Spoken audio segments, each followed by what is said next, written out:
Hello and good morning everyone, it's Mark here again on my channel Be Markable, and yes, astonishment, I have remembered to put my phone in today for my Thursday post, as you can see up at the allotment. And oh, I love coming up at this time of day. It's just gone 6:30, so I'm just going to give you a little tour and update. So we'll start over here because I'm harvesting today. These are my blueberry bushes, which I've put under some mesh this year, because last year I only got one off after they were demolished by whatever.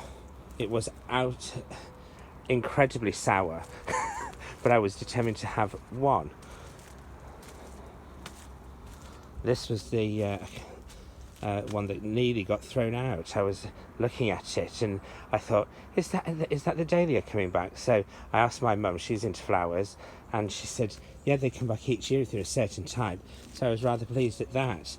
Some harvesting to do. The sunflowers, this is the first year I've done sunflowers up here, and they've been absolutely amazing. Multiple heads on each flower, on each stem. So, and the beetroot I'm harvesting as we go along. Down here I had some onions in this patch, which have now been pulled. There are the Brussels sprouts coming along lovely, and at the bottom I've got the most productive courgette plant, which has been interesting again because there has been a couple of plants doing really well and others that are doing nothing much at all.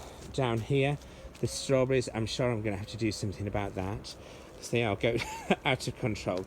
And we've got a rogue, I think that's a raspberry, because I did have raspberry canes in here before. Not in this bed, just behind me. But the that's going to be transplanted, I feel. Elephant garlic came out yesterday. Here's my triffid forest. I think it was cabbage, but I'll be able to get a couple out of them. But in honesty, I'd grow most of the cabbage to put onto the compost heap. So I find brown matter easy to forget, but at certain times of year, the green doesn't. So over here, that's the second courgette plant that's doing really well, and then my little potato bed. I have decided to next year not to plant any potatoes because I just want to see what comes up. So I'll start pulling those soon as well. Now these are the two beds that have not worked at all. I think one was cauliflower, and we'll get to that one. Look at that. It's a nice little one for me. Oh, and another one over there. So they're coming up nice. That I'm still waiting to find out. It's going to either be a pumpkin or a squash. I thought it was a courgette. So there we go. If it is a courgette, I've never had it run like that. The rhubarb is always fantastic. You know, I keep forgetting to harvest it, so I must get some there. And these again, not sure. Perhaps broccoli or Brussels. So I do like the surprise of it. Behind me, again, there's something in there that I didn't put a mesh over, so that's been taken by the birds. And over here, the slowest growing lettuce in history. Yet these have been in easily for 3 or 4 months and not doing a thing. So as I said, I do leave the cabbage out. That one's been demolished. But it's nice for the animals and wildlife around here to be able to get something. And then anything that's left that I can't use myself will go on the compost heap. So radish is something I've never grown before either, and it's one of those, I don't find it nutritionally sound or anything like that, so I thought, oh well, I never bother. But then I got a packet, I thought, oh well, I'll chuck it in, and it's come up lovely. So again, I believe that will need pulling soon. Some spring onions there, and then the most amazing bed. The lettuce is coming along incredibly well. So there we have some Lola Rosso there. The next row is Swede, and then more beetroot across the front. Coming around this side. This bed is going to be the one that I'm going to change. I'm going to make it half as deep, but to the end.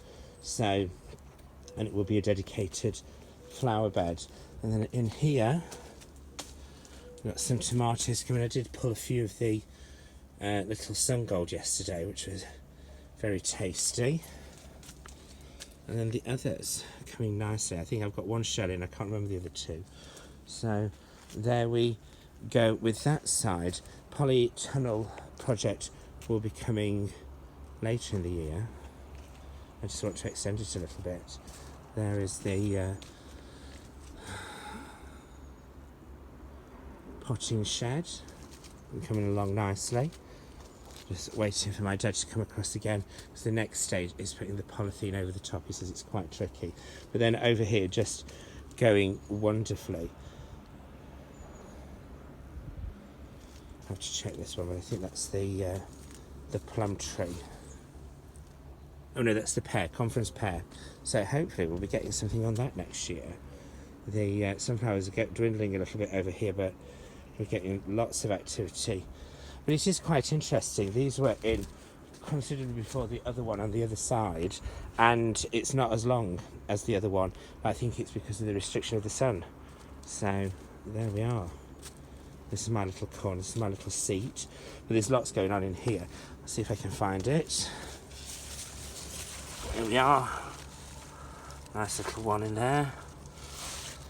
So yes, all in all, incredibly pleased. Just going to pan over here because I love that display in the background there with all the orange, and I don't know whether you'll be able to see it, but it's a nice morning. Just up here to water. And there's my little tour. The channel is Bemarkable. My name is Mark. Like, subscribe and hit the notification bell if you've enjoyed this. If not, thank you for taking the time to view. Have a great day and hopefully see you again here soon. Bye for now.